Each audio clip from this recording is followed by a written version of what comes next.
Bienvenue sur FR Daily News. Notre actualité d'aujourd'hui parlera de Demain nous appartient. Spoiler. Épisode 1525 résumé complet. Vince a flirté avec Christelle. Sylvain l'a tué.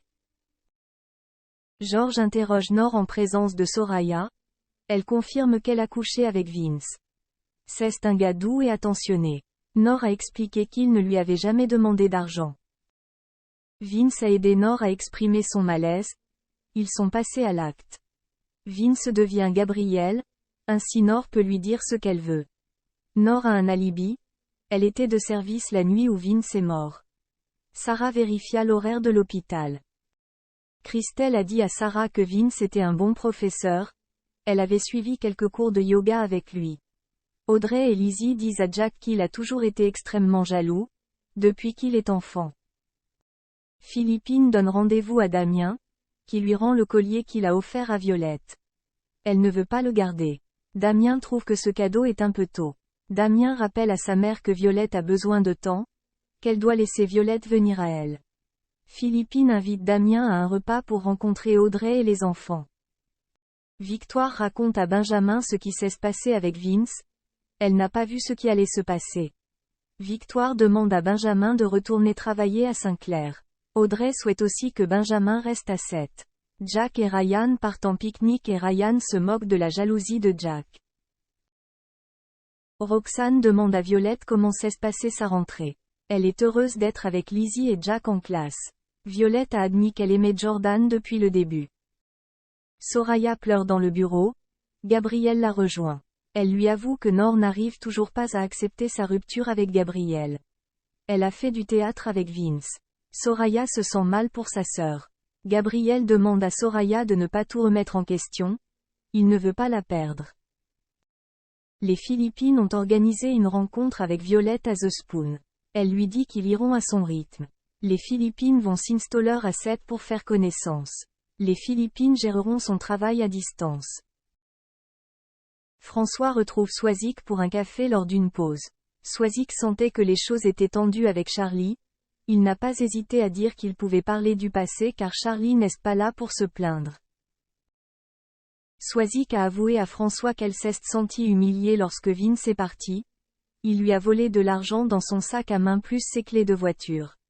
François a dit à Swazik qu'elle traverse une mauvaise passe mais il est toujours là pour elle. Charlie dîne avec Christelle et Sylvain. Elle leur confie que François la met à l'écart depuis qu'il se rapproche de Swazik. Christelle est persuadée que tout s'arrangera car François l'aime. Charlie a l'impression que tout s'effondre. Roxane récupère le portable de Vince et voit que Christelle a été flirtée par Vince par SMS. Mais c'est Sylvain qui réagit assez violemment. Roxane et Sarah se demandent si Sylvain mettra sa menace à exécution. Merci d'avoir regardé et à la prochaine vidéo. N'oubliez pas de vous abonner à notre chaîne. En attendant, faites-nous part de vos commentaires dans la section commentaires ci-dessous. D'après les informations publiées par Nice Matin ce vendredi, l'acteur Marwan Béréni, qui joue le rôle d'Abdel dans la série quotidienne Plus belle la vie sur France 3, a été placé en garde à vue dans la nuit du jeudi 3 février 2022.